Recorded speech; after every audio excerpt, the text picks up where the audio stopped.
नमस्कार दोस्तों, आप सभी का आपके अपने YouTube channel maths by Bhavesh sir पर स्वागत अभिनंदन। हम लोग बात कर रहे हैं आरपीएससी के द्वारा 2016 में जो भर्ती परीक्षा आयोजित की गई थी सेकंड ग्रेड गणित की, उसके प्रश्न किस प्रकार के थे। उसके अंदर हम लोगों ने पिछली कुछ क्लासेस के अंदर प्रश्नों को डिस्कस कर लिया है। चलिए आज बढ़ते हैं आगे की ओर। कुछ नए प्रकार के प्रश्न जो आपके पेपर के अंदर थे किस प्रकार के थे उनको मैं हल करवाना चाह रहा हूँ। और आपसे निवेदन रहेगा कि जो हमारे से विद्यार्थी जो पहली बार जुड़े हैं, है ना, वो पिछले वीडियो भी आपके पास में अवेलेबल हैं, आप उनको भी देख सकते हैं। आज की क्लास की शुरुआत करता हूँ। जैसे भाई हमारे पास में जो है टीचिंग मेथड्स के लिए जो कुछ प्रश्न बने थे उसके बारे में बात करते हैं। गणित के सभी विज्ञानों का सिंह द्वार, यानी गणित जो है सभी विज्ञान का सिंह द्वार और कुंजी एक कथन किसने दिया।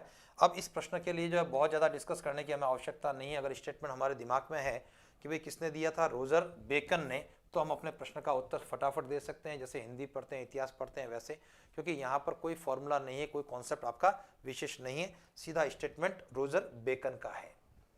निम्नलिखित में से कौन सा आगमन विधि के सोपानों का सही तार्किक क्रम है। और ये प्रश्न जो है आरपीएससी के द्वारा डिलीट कर दिया गया था। कारण क्या है कि सोपानों का सही क्रम कहीं पर भी नहीं है, ये चारों ही उत्तर आपके नहीं है।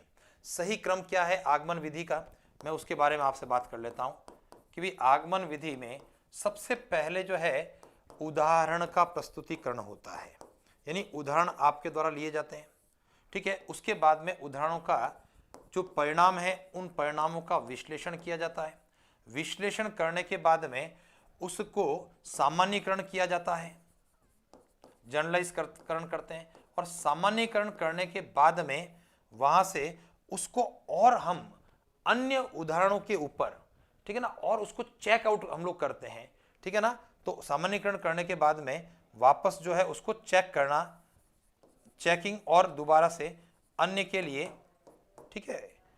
तो ये आपका जो है आगमन विधि का सही क्रम होता है, जो कि यहाँ पर कहीं पर भी नहीं है। उदाहरण उदाहरण दो बार निरीक्षण उदाहरण, ठीक है ना।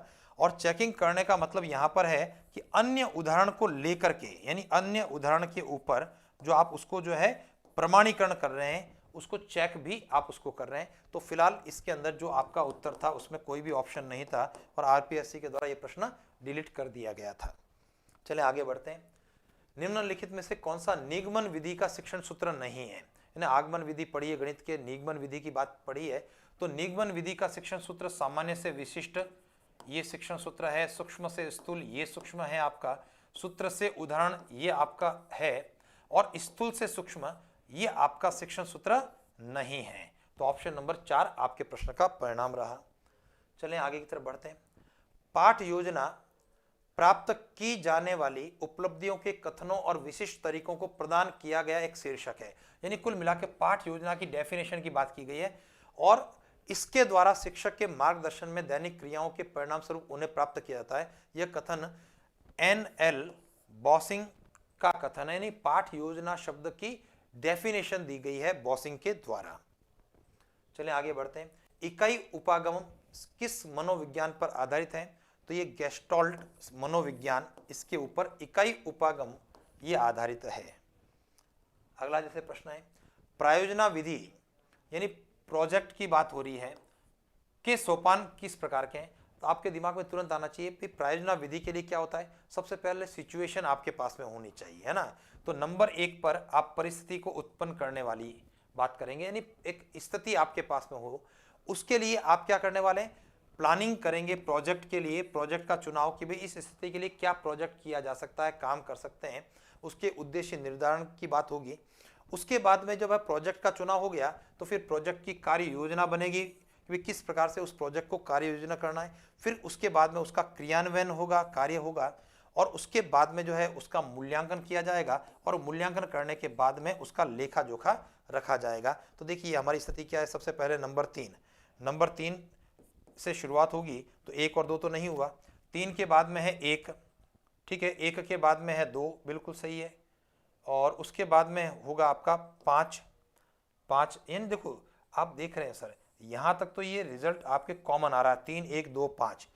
उसके बाद में चौथे के बाद में अब क्या है, ये 5वें नंबर पर पॉइंट नंबर 4 है और पॉइंट नंबर 4 यहां पर है। तो ऑप्शन नंबर 3 आपके सही उत्तर की बात करेगा और यहां पर क्रम बदल गया है, इसके कारण यह उत्तर गलत है। तो ये जो है प्रोजेक्ट विधि के जो चरण होते हैं। आगे बढ़ते हैं, अगला है विद्यार्थी समांतर श्रेणी के उदाहरण दे सकेगा। देखिए सर, ये किसका है? देखो, नॉलेज होता है, अंडरस्टैंडिंग होती है, एप्लीकेशन होती है, स्किल होती है, आपने पढ़ा है। ज्ञान क्या होता है भाई? समांतर श्रेणी की परिभाषा रट ले बच्चा, ये उसका नॉलेज है। लेकिन समांतर श्रेणी की परिभाषा के आधार पर कि समान अंतर के पदों की श्रृंखला को वो निर्माण कर सके, ये उसका अवबोध हो जाएगा, अंडरस्टैंडिंग को रिप्रेजेंट करने वाली स्थिति है। आगे बढ़ते हैं हम लोग। शिक्षण अधिगम प्रक्रिया के क्रियान्वयन स्तर पर जो मूल्यांकन किया जाता है उसे कहा जाता है। इसके अंदर कोई भी उत्तर आपका सही नहीं है और आरपीएससी के द्वारा इस प्रश्न को भी हटा दिया गया था। चलें आगे बढ़ते हैं। विज्ञान, अर्थशास्त्र, दर्शन शास्त्र, भूगोल इत्यादि के अध्यापक द्वारा अपने शिक्षण के दौरान गणित के समप्रत्ययों का प्रयोग करते हैं, तो उस समय प्रत्येक विषय का गणित के साथ में जो संबंध है वो क्या कहलाता है? देखिए सर, हमारा जो है विषय का गणित के साथ में संबंध होता है ना, सह संबंध है। लेकिन जब एक विषय गणित का अनेक विषयों के साथ में अगर सह संबंध स्थापित हो रहा है तो यह संबंध हमारा बहुपक्षीय सह संबंध कहलाता है। ऑप्शन नंबर 2 आपके प्रश्न का उत्तर है। आगे बढ़ते हैं। उस वैज्ञानिक शिक्षा की नींव जो गणित के साथ प्रारंभ नहीं होती है अवश्य ही दोषपूर्ण है। इसका मतलब जो शिक्षा की नींव गणित के साथ में प्रारंभ होनी चाहिए, अगर गणित के साथ में प्रारंभ नहीं होती है तो वो शिक्षा पद्धति अपने आप में दोषपूर्ण है। ये कथन काम्टे ने दिया था। ऑप्शन नंबर 4 आपके प्रश्न का उत्तर है इसमें। निम्नलिखित में से कौन सा विकल्प गणित शिक्षण के दौरान आशु रचित उपकरण, आशु रचित का मतलब क्या है? स्वरचित होता है। जैसे होता है ना आशु रचित कविता, यानी ऐसी कविता जो किसी और व्यक्ति ने नहीं लिखी, ठीक है ना, का उपयोग को नहीं दर्शाता है। इसका मतलब क्या है सर? नाप के त्रिभुज का निर्माण ज्यामिति बॉक्स की सहायता से। देखो, अभी ये खुद का काम नहीं है सर, ज्यामिति बॉक्स में सारे चांदे भी हैं, प्रकार भी हैं, और उनके द्वारा आपने त्रिभुज का निर्माण कर दिया स्केल का, तो यह आशु रचित उपकरण नहीं है। बाकी आप देख रहे हैं वृत्त की परिधि को ज्ञात करने के लिए देखिए आप चूड़ियों का प्रयोग कर रहे हैं, ठीक है ना। यहाँ पर घन के लिए आप चौक बॉक्स, धागा, मीटर स्केल का प्रयोग कर रहे हैं। आयतन को ज्ञात करने के लिए पानी का उपयोग कर रहे हैं कि कप के अंदर कोई गेंद डाली, कप में से कितना पानी बाहर आया, उसको वॉल्यूम को नाप रहे हैं। तो ये सारे के सारे जो है आपके आशु रचित हो गए। लेकिन वहाँ पर ज्योमेट्री बॉक्स में पकी पकाई चीज आपके पास में है, उसका अगर आप उपयोग कर रहे हैं तो वो आपका आशु रचित उपकरण नहीं है। Option number 1। दिए गए विकल्पों में से कौन सा कथन अनुप्रयोग संबंधी उद्देश्यों को नहीं दर्शाता है? ठीक है ना, अनुप्रयोग एप्लीकेशन की बात कर रहा है, अवधारणाओं और सिद्धांतों को नई स्थितियों में प्रयोग करना, ये है आपका, ठीक है, उद्देश्य। किसी विधि या प्रक्रिया का सही उपयोग करना, ये भी सही उपयोग करना अनुप्रयोग है।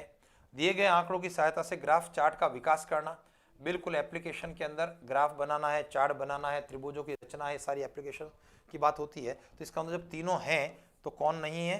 दी गई विषय वस्तु से अकथित मान्यताओं को पहचान करना, ये अनुप्रयोग नहीं है आपका, ठीक है। आगे बढ़ते हैं। निम्न में से कौन सा अभिक्रमित अनुदेशन का सिद्धांत नहीं है?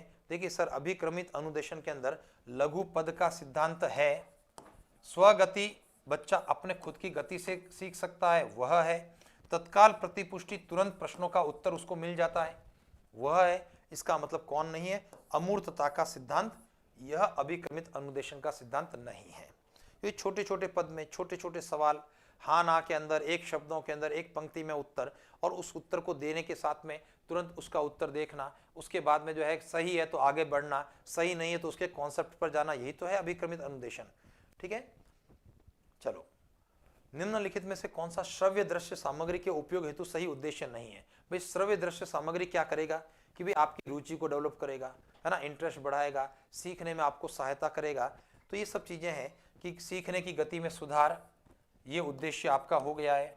अधिक बच्चा क्रियाशील होगा, ये भी उसका उद्देश्य हो गया, है ना, एक्टिव पार्टिसिपेशन करेगा, है ना, बड़ा इंटरेस्ट के साथ उस चीज को देखने वाला है। और सूचनाएं प्रदान करना सर, ये नहीं है सर, क्योंकि सूचनाएं जो है आप लिख करके दे सकते हैं, बोल करके दे सकते हैं, उसके लिए जो है आपको किसी टीवी प्रोजेक्टर की आवश्यकता आपको नहीं है। तो ये उद्देश्य आपका नहीं है सर, श्रव्य दृश्य सामग्री का सूचनाओं को प्रदान करना। निम्न में से कौन सा अभिग्रहित नहीं है? ये प्रश्न भी जो है ये डिलीट कर दिया गया था सर, ठीक है ना, क्योंकि ये सारे के सारे जो है आपके अभिग्रहित हो गए सर, ठीक है ना। आगे बढ़ते हैं। अंक गणित में मूलभूत प्रक्रियाओं के लिए निदानात्मक परीक्षण। देखिए निदानात्मक डायग्नोसिस टेस्ट किसने दिया था? जीटी बुसवेल और लोनर जॉन ने ये टेस्ट दिया था आपका निदानात्मक है ना परीक्षण। सीधा उत्तर नंबर बी हो गया आपका। चलिए आगे बढ़ते हैं। पाठ्यक्रम कलाकार के हाथ में वह साधन है जिससे वह पदार्थ यानी विद्यार्थी को अपने उद्देश्य के अनुसार अपने स्टूडियो स्कूल के अंदर ढाल सके, है ना। बहुत बढ़िया सी चीज कह रहा है, वो कलाकार की बात कर रहा है। पदार्थ में विद्यार्थी आदर्श स्टूडियो ढाल सकना, ये कनिंघम इनका जो है स्टेटमेंट है सर, है ना। अब ध्यान दो सर, जो चीज जो दी गई ना चार ऑप्शन में, है ना, कनिंघम शब्द है, लेकिन अगर थोड़ा सा ऐसा आपने सतह से पढ़ लिया ना तो फिर आपको बकिंगम भी लगेगा, कलिंगम भी लगेगा, सनिंगम भी लगेगा, ने सब घम घम कर दिए उसने। जबकि आपका सही उत्तर क्या है? कनिंघम। ये आपका ऑप्शन नंबर 4 है। चलिए निम्न में से कौन सा कथन सत्य है? ध्यान दीजिए, कोई दो अपरिमेय संख्याओं का योग और व्यकलन यानी उसका अंतर अपरिमेय संख्या होना अनिवार्य नहीं है, आवश्यक नहीं है, बिल्कुल सही है। दो परिमेय संख्याओं का योग परिमेय भी हो सकता है, अपरिमेय की बात कर रहा है। दो अपरिमेय संख्याओं का योग अपरिमेय भी हो सकता है और दो अपरिमेय संख्याओं का योग परिमेय भी हो सकता है। दो अपरिमेय संख्याओं को घटाने पर परिमेय संख्या भी आ सकती है और दो अपरिमेय संख्या को घटाने पर अपरिमेय संख्या भी आ सकती है। तो इसका मतलब यह आवश्यक नहीं है कि हमेशा अपरिमेय संख्या हो। यह कथन हमारा पहला वाला सत्य है। कोई दो अपरिमेय संख्याओं का गुणनफल अपरिमेय संख्या होती है, जरूर नहीं है सर। अपरिमेय संख्याओं का गुणा अपरिमेय भी हो सकती है और परिमेय भी हो सकती है। इसका मतलब केवल ही कह रहा अपरिमेय है, कथन हमारा असत्य है, क्योंकि परिमेय संख्या भी हो सकती है। और आप लोगों ने देखा भी होगा कि अगर वर्गमूल 2 आपकी अपरिमेय संख्या है, वर्गमूल 8 आपकी अपरिमेय संख्या है, अगर मैं इनका गुणा करता हूं तो ये वर्गमूल 16 बनता है, जो कि 4 है, और ये आपकी परिमेय संख्या बनकर के आ गई। तो दो अपरिमेय संख्याओं का गुणा परिमेय स्थिति में आ गया, तो ये कथन असत्य हो गया। और दो भिन्न भिन्न अपरिमेय संख्याओं के लिए a/b अपरिमेय होती है, ये कथन भी आपका असत्य हो गया। आपके दिमाग में आना चाहिए कि भी दो अपरिमेय संख्याओं का भाग देने पर परिमेय संख्या भी बन सकती है और अपरिमेय संख्या भी बन सकती है, ठीक है। तो कथन असत्य है। अगर कुल मिलाकर के बात करूं, दो अपरिमेय संख्याओं की जोड़ बाकी गुणा और भाग चारों ही परिमेय भी हो सकती है और अपरिमेय भी हो सकती है। आप 100% कंफर्म नहीं कह सकते ये अपरिमेय है, 100% कंफर्म नहीं कह सकते परिमेय है। किसी भी प्रकार की वह रिजल्ट के अंदर संख्या मिल सकती है और ये डिपेंड करेगा कि आपकी अपरिमेय संख्या कैसी है। तो कौन सा कथन सत्य है सर? केवल पहला कथन आपका सत्य है। चलिए आगे बढ़ते हैं। एक पूर्णांक और उसके वर्ग का योग क्या होता है? देखिए सर, आप अलग अलग प्रकार के पूर्णांक ले लें, उनका वर्ग कर दें, आपके दिमाग में आ जाएगा। जैसे मान लिया मैंने सम संख्या के रूप में लिया पूर्णांक, है ना, सम लिया 2, उसका वर्ग किया 4, क्या आया? 6 आया। मैंने विषम संख्या ली, ठीक है, और विषम संख्या में ऐसा लिया 3, उसका वर्ग किया 9, उत्तर क्या आया? 12। मैंने अभाज्य संख्या के रूप में लिया 7, उसका स्क्वायर 49, कितना आया? 56। बताइए सर, पहला कह रहा है सदैव एक विषम संख्या, बिल्कुल नहीं है सर। सदैव एक सम संख्या, बिल्कुल सर।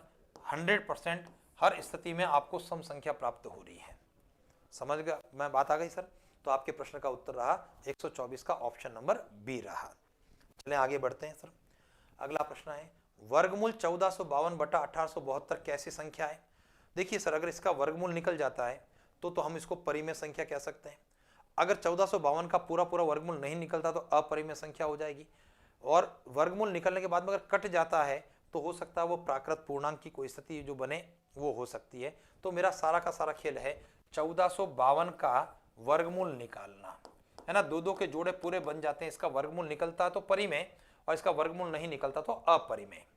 2 का भाग देने पर 2 7 14, 2 दूना 4, 2 छंग 12।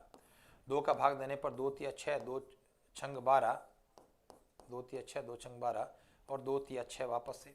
3 का भाग देने पर 1 2 1, फिर 11 का भाग देने पर 11 और 11 का भाग देने पर 1। तो बताइए 1452 का जब वर्गमूल करता हूं मैं तो 2 का पैर बना 2 हो गया, 11 का पैर बना 11 हो गया, लेकिन वर्गमूल 3 रहा। तो इसका मतलब 22 वर्गमूल 3 रहा सर। और आपकी जो स्थिति बनी वो ये बनी 1452 बटा 1872। कैलकुलेशन एक बार देख लेना सर आप, 22 वर्गमूल 3 बटे में 1872।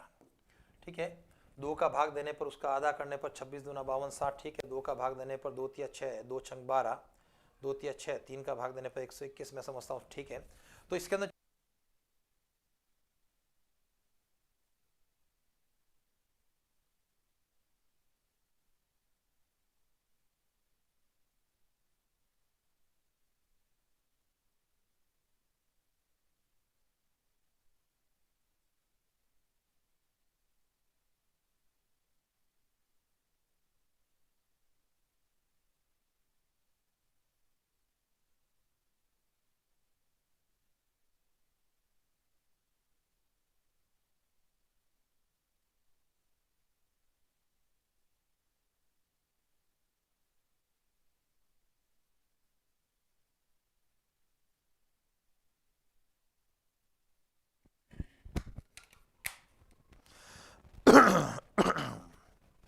चलिए सर, हमारा जो प्रश्न है वो ये कह रहा है फैक्टोरियल 1, फैक्टोरियल 2, फैक्टोरियल 3 और ऐसा करते हुए फैक्टोरियल 99 में इकाई के स्थान पर कौन सा अंक है, यानी यूनिट प्लेस डिजिट की बात कर रहा है। तो गौर करें भाई, जब मैं बात करूंगा, देखो कहां तक मुझे सोचना है पहले तो ये तय कर ले हम लोग, है ना। फैक्टोरियल 5 भी होगा, फैक्टोरियल 6 भी होगा, फैक्टोरियल 7 भी होगा, ऐसा करते हुए फैक्टोरियल 99 भी होगा।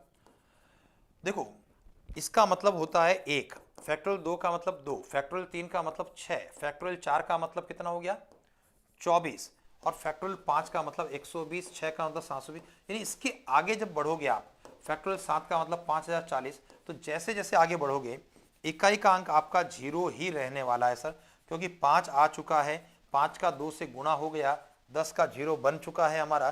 तो आगे जितने भी जाएंगे सभी में इकाई के अंक शून्य रहने वाले हैं, है ना, जो भी आगे जाने वाले हैं। ठीक है ना। तो अब मुझे बताइए सर, इकाई का अंक डिपेंड कहां कर रहा है सर, केवल और केवल 4 पदों के ऊपर डिपेंड कर रहा है, क्योंकि आगे तो इकाई का अंक 0 है। भाई यहां तक मान लेते हैं फॉर एग्जांपल इनकी जोड़ करने में 7 आ गया, तो 7 प्लस 0 प्लस 0 0 7 ही रहने वाला है। 4 आ गया तो 4 प्लस 0 0। तो कुल मिलाकर पहले 4 पदों की बात करते हैं। तो 6 और 4 10, 10 और 2 12, 12 और 1 13, 13 का इकाई अंक क्या हो गया सर। तो हमारे प्रश्न का उत्तर हो गया इकाई अंक 3। कोई कंफ्यूजन है सर? ऑप्शन नंबर 2 आपके प्रश्न का उत्तर हो गया। आगे बढ़ते हैं, अगला प्रश्न देखते हैं। भाई इससे आसान सवाल तो शायद ही कोई होगा सर। 256 की घात 0.16, 16 की घात 0.18। देखिए सबसे पहले इसको अभाज्य गुणनखंड की बात करने वाले हैं। जैसा कि मैंने आपसे निवेदन किया था कि पहले शुरुआत के अंदर जब हमने देखा था, है ना, 31 से लेकर के लगभग जो है अपने 75 तक के प्रश्न जो है काफी, है ना, बड़े प्रश्न भी थे, ज्यादा सोचने वाले प्रश्न भी थे, और कुल मिलाकर के बहुत अच्छे प्रश्न थे। अगर उन प्रश्नों को भविष्य की प्लानिंग के लिए, आगे आने वाले पेपर्स के लिए, तो वो प्रश्न हमारे लिए बहुत उपयोगी सिद्ध होने वाले हैं। ठीक है ना। लेकिन ध्यान दो, अगर वहां पर आप समय कंज्यूम कर रहे हैं तो पीछे आने वाले सवाल आप देख पा रहे हैं, यानी ये सारे के सारे आसान आसान प्रश्न हमारे पास में हैं, ताकि एक पेपर का बैलेंस बना रहे, हम लोग परीक्षा में कर सकें। और वैसे जो है जो 80 प्रश्न कर लेगा वो बहुत अच्छी स्थिति में रहने वाला है। ठीक है। और जैसा कि मैंने पहले भी कहा और अभी कह रहा हूं कि कोई अगर नए विद्यार्थी हमारे साथ में है तो आपके पास में इस चैनल को सब्सक्राइब आप करें, और चैनल जब आप सब्सक्राइब कर लेंगे तो आपके पास में प्ले लिस्ट आपके पास में है, और प्ले लिस्ट के अंदर आप सारे के सारे 2018 के पेपर और उसके बाद 2016 के पेपर का सॉल्यूशन एक क्रम के अंदर आप उसको अच्छे से देख सकेंगे। ठीक है ना, ताकि अपने को एक पता लग जाए कि किस प्रकार का प्रश्न पत्र है, उसके अंदर हम लोगों को क्या करना चाहिए था। चलिए सर, फिलहाल यहाँ पर घातांक नियमों की बात हो रही है। सबसे पहले हम लोग अभाज्य गुणनखंड करने की बात करेंगे। 256, देखिए 2 का भाग जाना है 2, और 2 का गुणा 4 दूना 8, 16 32 64 128 और उसका डबल 256, यानी ये हो गया सर 2 की घात 8, ऊपर है 0.16, गुणा 16 को लिखेंगे 2 की घात 4 0.18, ये हो गया सर घात पर घात, घातों का गुणा करना है, यहां पर भी घातों को गुणा करना है। तो 2 गुणा करने पर 16 8 128 1.28, 2 18 चौक 72 0.72, आधार समान गुणा की क्रिया घातें जुड़ेगी तो 1.28 और 0.72 ये कुल मिलाकर हो गया 2 की घात 2 के रूप में। ठीक है सर, और 2 की घात 2 का मतलब कितना हो गया 4। ये आपके प्रश्न का उत्तर हो गया सर ऑप्शन नंबर 1। तो कितना आसान सा प्रश्न आपका घातांक नियम में से दे दिया। ठीक है, आगे बढ़ते हैं। n ग्रेटर देन 1 पूर्णांकों की संख्या जिससे n, n+2, n+4 सभी अभाज्य संख्याएं, n, n+2 और n+4 क्या है सर, सभी अभाज्य है। तो मुझे अभाज्य संख्याओं को लेकर के शुरुआत करनी है सर। ठीक है, और जैसे ही आप अभाज्य संख्याओं की बात करेंगे तो सबसे पहली अभाज्य संख्या आपकी अगर 2 है तो 2, 4 और 2, 4, 6, तो ये सब अभाज्य नहीं है, तो ये 2 नहीं चलने वाली है। 3 को लेने पर 3, 3 और 2 5 और 3 और 4 7, ये सभी अभाज्य संख्या हो गई। उसके बाद में और सोचें 5 के लिए, 5, 5 और 2 7, 5, 4, 9, ये अभाज्य संख्या नहीं बनी तो 5 नहीं चलेगा। 7 की बात करें 7, 7, 2, 9, ये अभाज्य संख्या नहीं है तो 7 नहीं होगा। 11 की बात करें तो 11 और 2 13 और 11 और 4 15, ये अभाज्य संख्या नहीं चलेगा। तो इसका मतलब अगर आप 5-7 संख्याओं को देख लेंगे, 13 और उसके बाद 15, ये अभाज्य संख्या नहीं है तो 13 भी नहीं चलेगा। तो पता लग जाएगा केवल और केवल एक विकल्प मेरे पास में है ना, एक ही विकल्प ऐसा होगा